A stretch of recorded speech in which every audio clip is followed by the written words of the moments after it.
figuring out how to keep those good vibes flowing in DC. Could have chosen a lot of numbers to show you how good Jayden Daniels was in year one. This one stood out. Not one, not two, not three, 6 fourth quarter comeback wins last season, including the playoffs. That's the most by any rookie starting QB since 1950. And Daniels might not need so many comebacks with Deebo Samuel now in the huddle.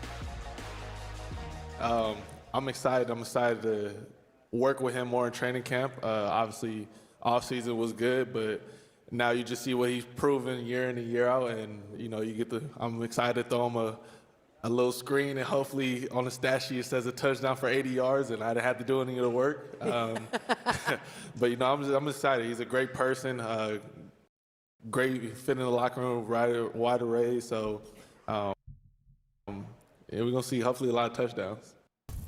Mina, we know how diverse the looks were from Kyle Shanahan for Deebo at 37 rush attempts minimum each of the last 4 seasons. How do you see the Commanders trying to deploy him?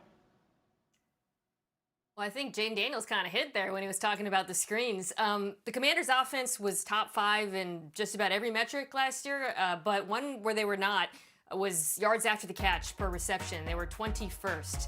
By God, that's Deebo Samuel's music. That is exactly what he's been brought into this offense to do. Cliff Kingsbury is a very good screen designer, and you can see him certainly taking advantage of that to get them yards after the catch. The other thing I'll add is I think his versatility is a really nice fit for this offense, which you alluded to. The Commanders' offense used a ton of no huddle last season. If you have a player like Deebo who can line up anywhere in the formation, who's basically a running back in a wide receiver's body and vice versa, it creates problems for defenses when they don't have time to sub out and you can hunt mismatches. So I loved this fit, and I think he brings an element to this offense that didn't exist last year. Yeah, I mean, Cliff Kingsbury's offenses always have had a lot of throws sort of at or behind the line of scrimmage. Last year's Commanders really didn't relative to what Cliff has done in the past. So they want to incorporate more of that. Deebo, most perfect player for that, as you mentioned. One underrated thing to keep an eye on here: the Commanders added Wes Welker, the former Patriots and Broncos receiver, to their coaching staff this offseason as an analyst.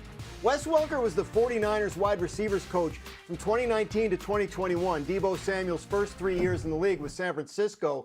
He was helpful in terms of his introduction to the league, him developing into an NFL player, and I'm told that relationship is very good. The Commanders believe that it will be one of the reasons they hope to get the best out of Deebo Samuel in his first year in Washington. Hawk, looking at the quarterback in all this, Daniels, his rookie season surprised a lot of us. It didn't surprise a lot of those who have worked with him. But how much confidence do you have in Daniels replicating that high bar we saw from him as a rookie?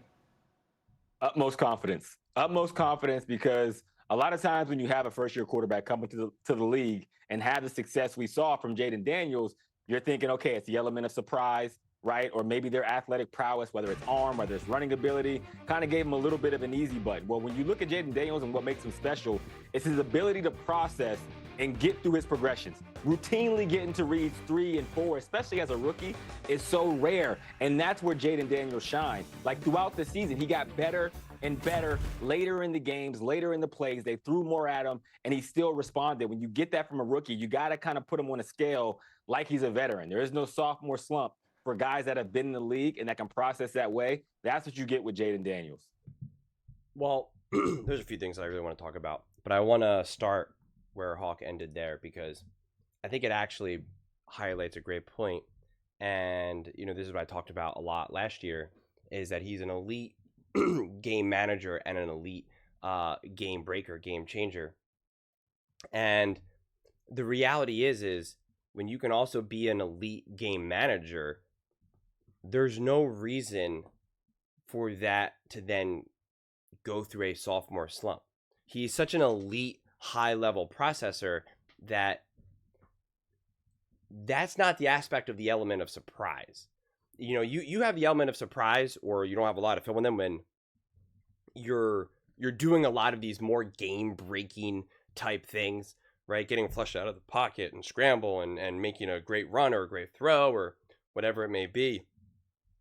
But when you're also able to stay so calm, cool, and collected, and I don't even mean in like pressure situations, I just mean in just second quarter, 2nd and 4, like whatever it is, just like standard boring old ball, when you can be elite at that, it's like the level of resilience that you have is just, I mean, you could probably make the argument that that's more important than being able to scramble and, put a team on your back in a specific moment and throw the ball 30 yards down the field.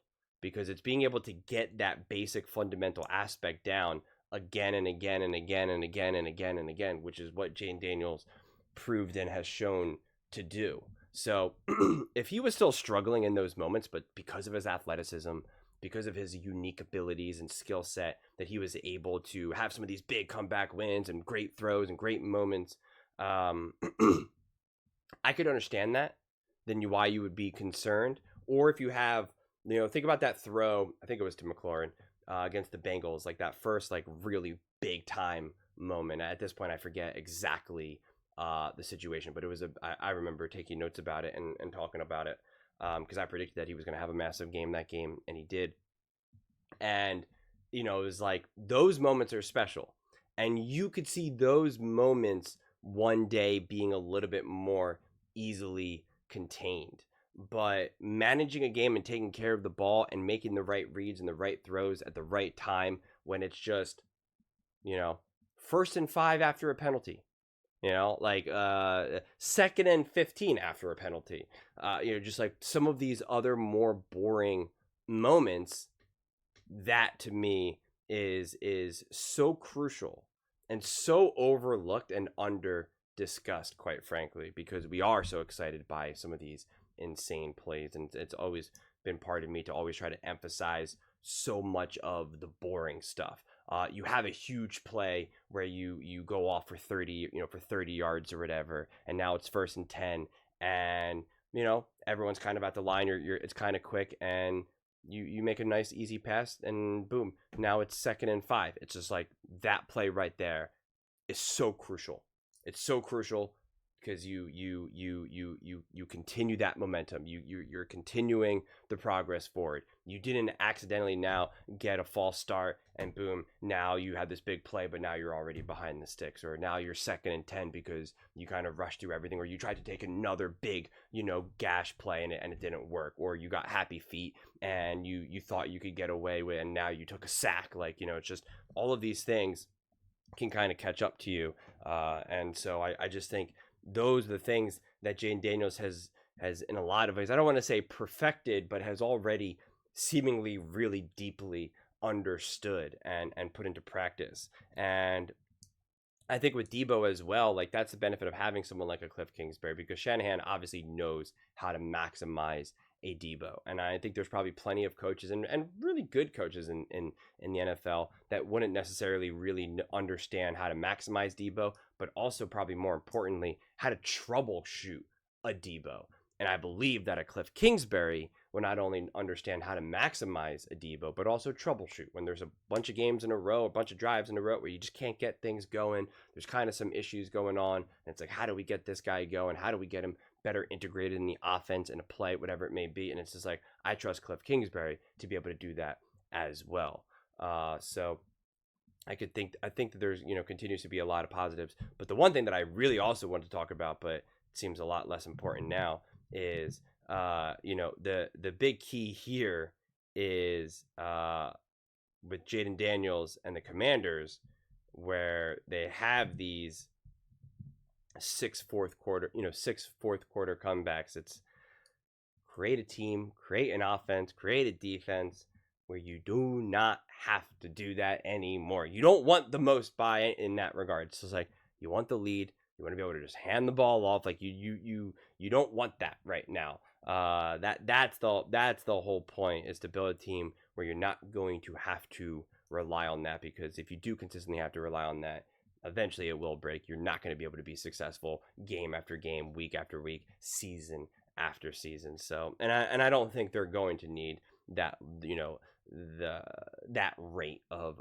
come from behind wins, or just even that the level of production that they have gotten out of him in the fourth quarter. So, but yeah, no, I think it's going to be so fascinating to see how they kind of balance this offense out right now, and what steps the defense can take to take a big step forward, because that's what I talked about all last year about how great this team was. And yet the defense, you hired Dan Quinn, and it's like you're not even really getting the Dan Quinn. You're not even, just like you're not getting the best Jayden Daniels yet, you're not even getting the best Dan Quinn yet in terms of what he's going to want to be able to build with this defense. So that's what I'm also really excited to see.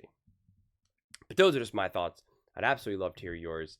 What do you guys all think about the Washington Commanders and Jayden Daniels, what this offense will look like, and any of the potential risks of a sophomore slump? Let me know in the comments below. I read every single comment. So whether you agree with me or disagree with me, either way, let's get in some discussions, let's get in some fights, but ultimately, let's just have some fun. And please do consider subscribing. We are building an amazing community here, and I absolutely love to see you part of it. I want to build something that we all genuinely feel connected to, something that we're really excited to be part of. I think we're well on our way to doing it. And please don't forget to give this video a thumbs up, as it really does help with visibility and the algorithm. Thank you so much. See you next time.